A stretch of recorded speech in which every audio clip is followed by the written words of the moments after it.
There you go. All right, let's. I think it's time to, with all those helicopters or planes are flying overhead that I hear, it's time for the police and synchronicity. That was good job. I haven't heard. I'm guessing it's in Matt's neck of the woods. 'Cause I'm not It is not mine. It was one of you guys. Wow. Okay. Well, there's all kinds of sounds on them. Hopefully, it's not mine. But anyway, we are at Synchronicity by the Police, the fifth and final album by the Police. We have covered in previous episodes. And don't worry, I'm going to run the numbers and everything else, guys. But in other episodes, we have covered Zenyatta Mondata and Ghost in the Machine, albums 3 and 4. We did not cover Regata de Blanc and Outlandos de Amor, the earlier albums, but feel free to check those out. In the montage, you would have heard King of Pain, and now you're going to hear a little bit of Synchronicity. Sure. So Synchronicity comes in at number 42 in the 1980s on Best Ever Albums, number 4 in 1983, number 333 of all time. It is the Police's highest rated album on Best Ever Albums. It comes in at number 159 in Rolling Stone's list. And again, the Police ranked 171 of all time artists in Best Ever Albums. So... and it's the last time we are covering the Police. There you go. So we're not covering solo Sting, right? I don't think so. Not that I'm aware of. So, this is going to be it for a while then. So, we've covered the Police before in bio form, but also let me kind of give a little bit of where we're at in the career. So, in Ghost in the Machine comes out in 82. 81 and 82, the band goes on the Ghost in the Machine tour, which is an epic tour. The Police, even in their good times, didn't always get along with each other. This is when, you can see all kinds of videos of the Police publicly fighting with each other. And I mean, not joking. It kind of starts sometimes with them joking around, then it gets to the point where they're taking the piss out of each other in a way that they're angry, right? And there's no insignificant amount of clips, but there's definite creative tension, shall we say, right here. And where it really gets big is here after 82 and they end the tour, they each decide to pursue outside projects, okay, and take a sabbatical. So Sting is kind of, he'll eventually get to his solo career, but at this point, he's very much into acting. I think we talked about this before, but in 79, he had acted in Quadrophenia, which was an adaptation of The Who album that we've covered. And he was also in a couple other movies, most notably Radio On and Brimstone and Treacle there as well. Treacle? Treacle, there you go. Brimstone and Treacle, I apologize. So I have never seen it before. So Nor have I. I broke my rule of when I don't know how to say something, getting it founded out. So Josh, thanks for cleaning that stack for you.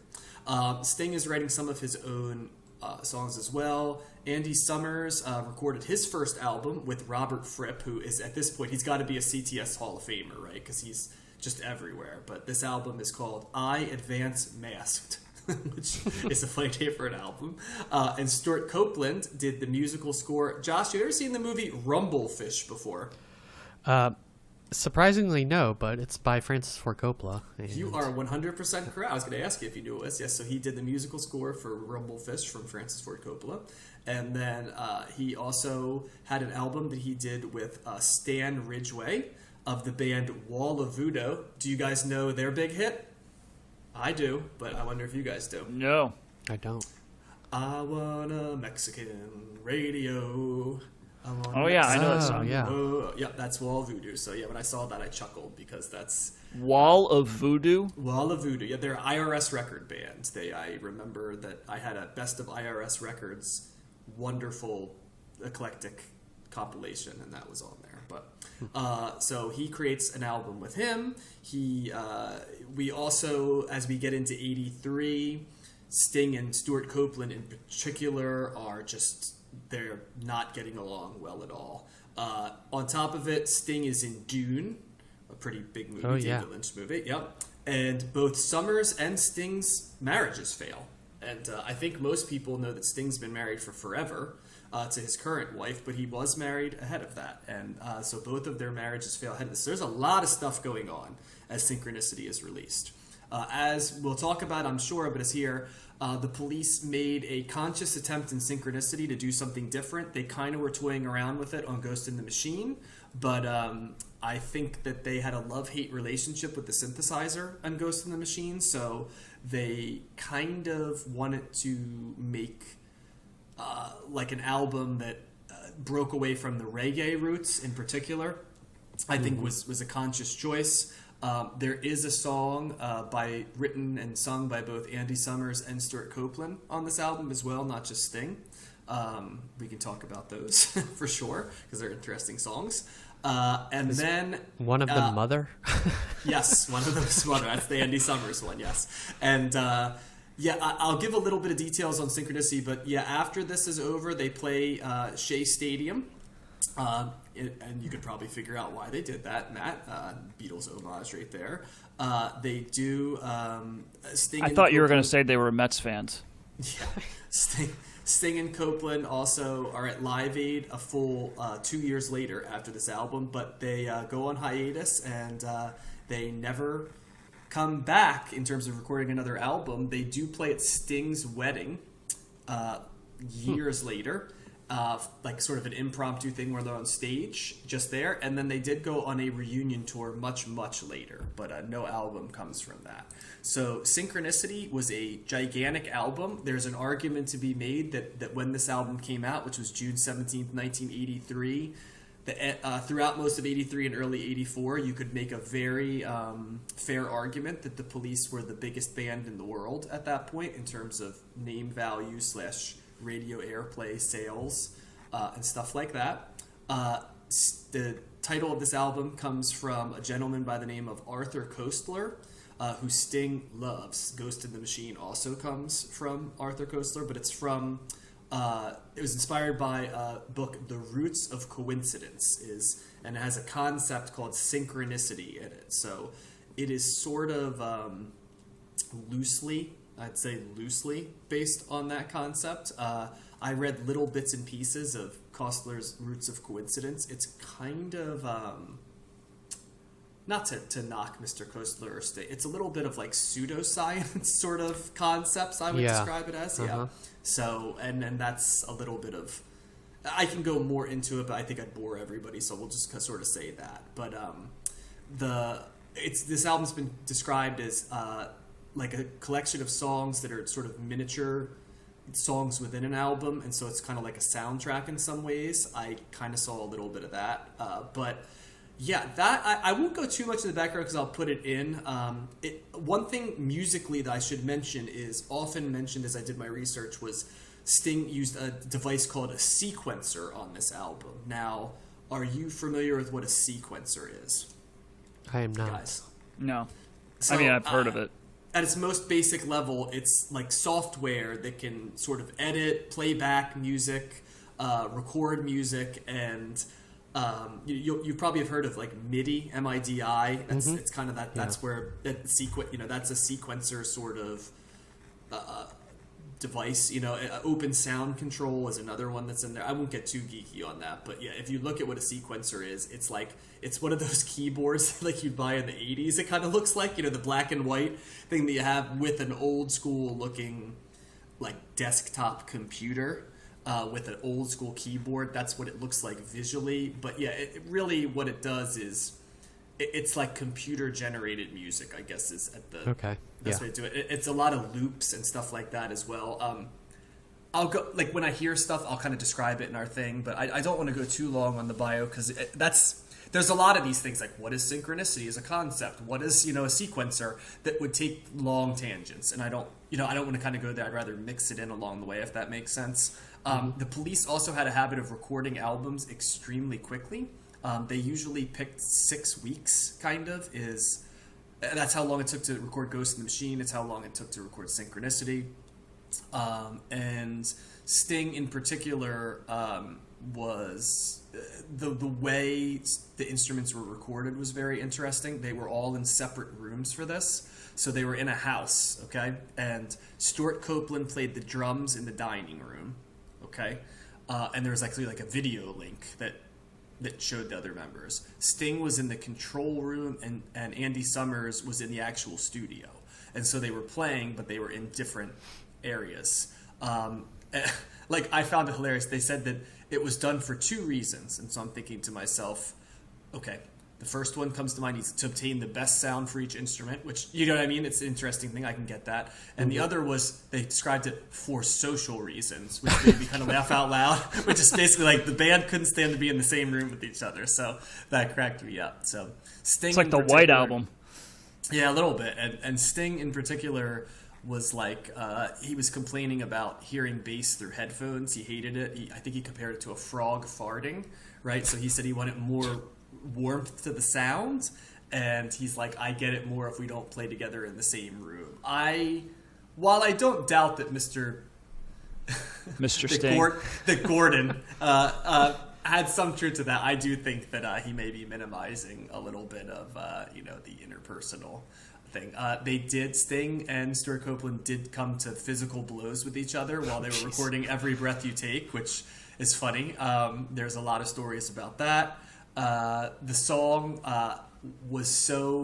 that particular song was so acrimonious to recording, they actually had to assemble like the song from overdubs, which makes the fact that song was so gigantic like even more amazing. It's basically just overdubs like that they pieced together into Every Breath You Take, which a fun activity, guys. If you go back and listen to that, try to imagine it as a series of overdubs and like how they put it together, like Frankenstein's monster. It's actually a very interesting way to listen to a very common song. And so I'll stop there because there's a lot more I can go into on this. I will be very curious to hear what you guys think, and I think I'm going to start with Matt on this one. Thoughts on Synchronicity? So I like this album, and I think it's my favorite Police album that we have covered. I think primarily it's got 3 of my favorite Police songs, including my favorite Police song of all time. Can you guess what that song is? Ooh, King of Pain. Josh, you got it. King of Pain. I was going to say I would guess King of Pain too. Yep, I've liked that song, and I thought that going into this week, I remember saying that King of Pain's my favorite, and just listening to this album this week helped solidify that. And that trifecta, Every Breath You Take, King of Pain, Wrapped Around Your Finger, that's another great single. Just really like the sound of that, really like the chorus. In the album too. Yeah, that's the 9th of 11 tracks. So the Synchronicity pairs are great. I love both of them. Synchronicity 2 is a great rocking song. That's kind of maybe the most rocking song on here. It's got my favorite Andy Summers song. Mother is a crazy, weird, nightmarish sounding song, but it's awesome. It's a good way to describe it. It's just like this panic kind of like. Josh, I probably would guess that you hate it because it almost has like a carnival clown kind of, like a Stephen King It clown, coming to get you kind of thing, with this paranoid vocal going on in the background. So, but something about that I just think is cool. And Andy Summers definitely seems to be the I don't know if he's more avant-garde, but there's a more of a sinister side or a darker side to him, perhaps musically. Anyway, would you say? Yeah, that's not a bad way to put it. Sting certainly said they were influenced by that on this album. Yep. Okay, yeah. So I think that's a cool track. I'm kind of mixed on Miss Gredenko. I think parts of it are kind of I don't know. Maybe I need to listen to that more, but it's interesting. The beginning almost sounds like it's a jam band song, and that's why I was kind of interested to see that Stuart Copeland wrote it because, he's kind of like a jazzier, and I know he did some jammy stuff. He was in a band with Trey Anastasio and Les Claypool called Oysterhead. So it doesn't surprise me that that's the song that he wrote. This kind of seems a little bit more in his lane. Walking in Your Footsteps, John.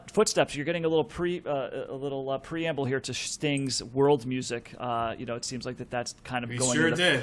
And the Peter Gabriel, Paul Simon realm of the pan flute and the whatever kind of drums world those music are. Sounds. Yeah, there's definitely like a world music sound. I don't mind it, especially since it's the only real song that's kind of like that on here. Maybe Tea in the Sahara's got a little bit of that, but it's sure more. Does. That's a little bit more muted. I think Walking Your Footsteps is more in your face, where Tea in the Sahara is kind of.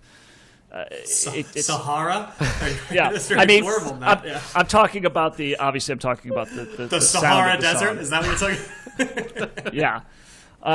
So Yeah, I think this is more consistent. I remember I wasn't that high on Ghost in the Machine, or I liked it fine. I guess I was a little disappointed because I didn't like the songs that I wasn't as familiar with didn't do much for me. But here, I guess I was more familiar with these songs too. I think Walking in Your Footsteps and Oh My God, not so much. Miss Gredenko, Murder by Numbers, those are probably the ones that I was least familiar with. And generally speaking, I like those, but I think the other songs that I knew going into this were the stronger ones.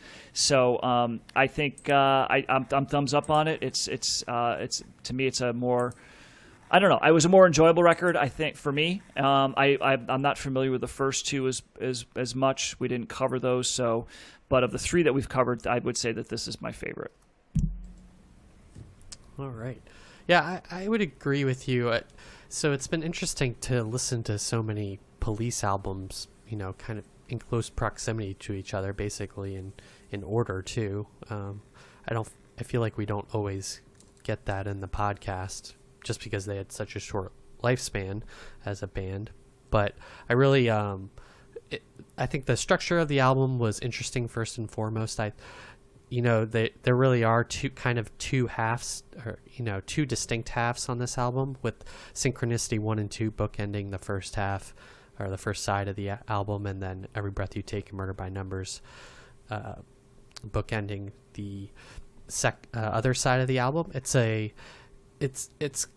thematically, it's very much, John mentioned that author of the book. I can see the pseudoscience / philosophical nature of some of these songs, or the concepts, and it's also a very dark album in terms of Every Breath You Take and then Wrapped Around Your Finger, both very dark songs about relationships and murder. Murder by Numbers also, sure. And those are all in the back half of the album. So you're right, Matt, I did not like Mother as a song. It reminded me of Frank Zappa a bit too much. It was very chaotic. It seemed very out of place in comparison to the rest of their work. But I guess it makes sense if he's contributing a song for once, as opposed to what they did before. Some of the lyrics are kind of insane. Walking in Your Footsteps is basically a song about dinosaurs, if you read the lyrics. The concept of extinction and yes. Stuff, yeah, it's very, yeah. And Murder by Numbers also kind of insane when you read the lyrics. I think overall, the Police never are going to rise too high in my estimation. I enjoy their music, but they are kind of proggy on this album. I think they're striving to be a little proggy. They have a really big sound that I think would be suitable for like arena, playing in arenas and things like that. That kind of gets to the proggy feel that I have too. And I mentioned this last week or the week before when we talked about their previous album. They have a chaotic nature to them. I feel like there's a lot of energy that they're bringing to their instruments, and there's always a fast, not fast tempo, but kind of an energy to their songs that they do. And I don't always, at least in comparison to the other two albums this week, I don't always respond to the Police in the way that I think a lot of people do, especially, John, when you said that they were one of the biggest bands in the world at this point. I think sure. they do have a uniqueness to them, and that's apparent throughout this album.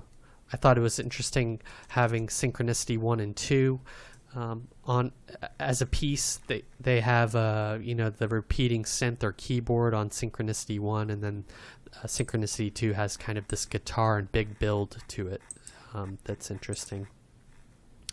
Obviously, their most famous song, Every Breath You Take, is on here, and a famously misinterpreted song. Is it bigger than Roxanne, think? I think so. Okay. I would think so. I think that's a good question. Yeah, I would think so. Is this the most played song on Spotify? It's got 1 billion listens. So and Roxanne has 448 million and is the second, so it is double big. Yeah. Josh, so you got Josh, you're wrong. it. You are correct, Josh. Yes. But I'd say this. I wouldn't have thought that discrepancy would be that much. Well, do you want to guess the other three that make up the top five? What else? I have it in front of me already. So okay, Josh, do you want to take a guess? Message in a Bottle. It's number 3. Every Little Thing She Does Is Magic. It's number 4. Josh has it in front of him too. No, I don't. I don't have Spotify. And what is the other one? Roxanne. It's number 5. No, it's number 2. Number 2. I don't know what number 5 is. Don't stand so close to me. Oh, It's number yes, 5. okay. It is probably exact, but yeah, the fact that you were able to get the first 4 in order should. Yeah. Yep. So, yeah. But I do like some, getting back to kind of thematically, Wrapped Around Your Finger has some mythological references in it, which I always appreciate.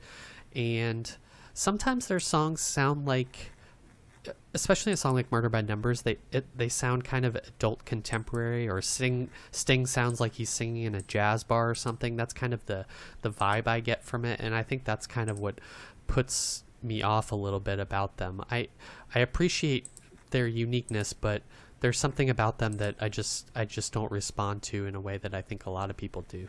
On the other hand, they have so many memorable singles that we just named, and I can probably sing or know all of those. So they definitely have creeped into pop culture and into my mind. So with a band that has so many singles, I can't say that I hate them or anything, but they just don't pop in the way that a band this famous for me would. So yeah, I give this a thumbs up, but it's kind of a qualified thumbs up. Josh, I'm sorry. You said Every Breath You Take was their highest, but you thought that was their best Yes. song. Yeah, that's the one that's got 1 billion listens. Yeah. Roxanne's number 2. So I was wrong. My bad. And I corrected you real time, Matt. Yeah, I think the only person who realized that was you. Yeah, I was like, just oops. And I think I would agree, Josh. I don't think I would say that I'm not high on them. I think this for all the bands that I've talked about, that I knew this band through the Greatest Hits album more so than the albums themselves.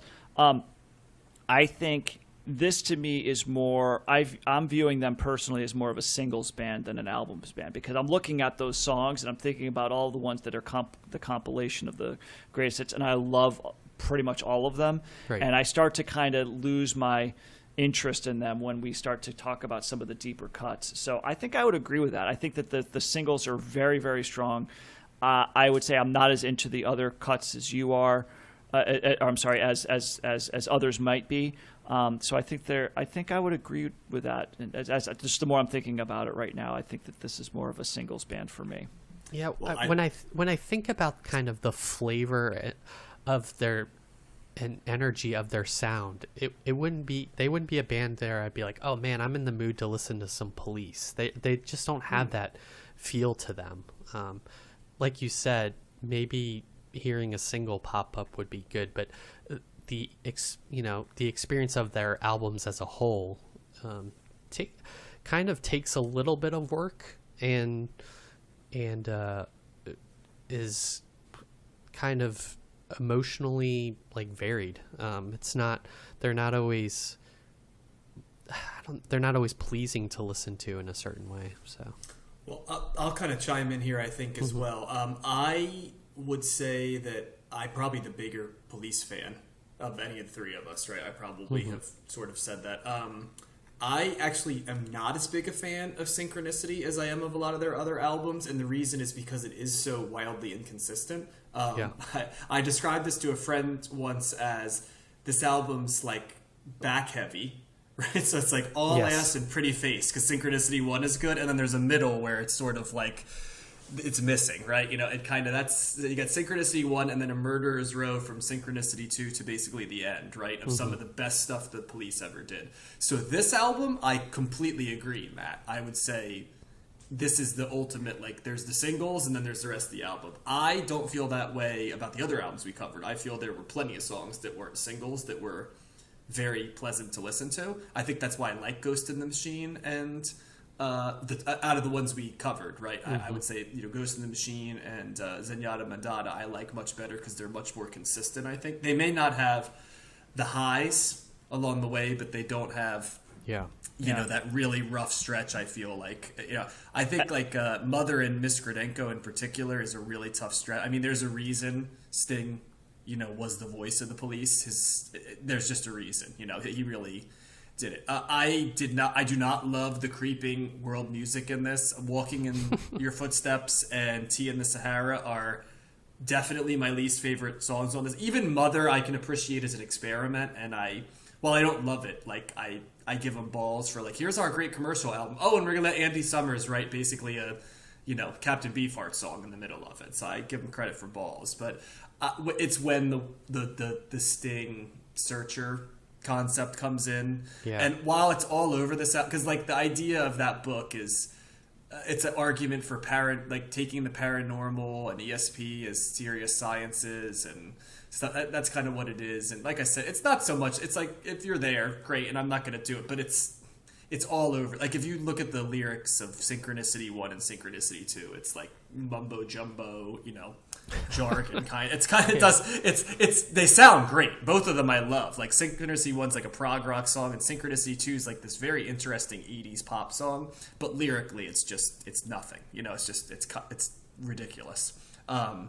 But I hear you, Matt, on this album, because that's why Synchronicity doesn't rank as high for me, because it is very inconsistent. Like what's good is excellent, and what isn't is just filler. You know, it just is kind of there. And sometimes, I wouldn't say offensive, but just like, ugh, I do not want this. So I get that. I also think, Josh, that the Police, you always keep describing them as sort of frantic, and that's like what the band is. I mean, they're always at each other's throat, like their whole career. And like, I feel more than almost any other band, the sound of, and this is where they have like a punk rock. It's kind of like when you listen to the Sex Pistols, right? They're angry and they're, you know, with each other too. You know, they're just like, you could just tell these are not guys who are gonna be easy to get along with, and the stuff that inspires the music. And with the Police, it always feels like they're in a fight, and their music sounds like that true. too.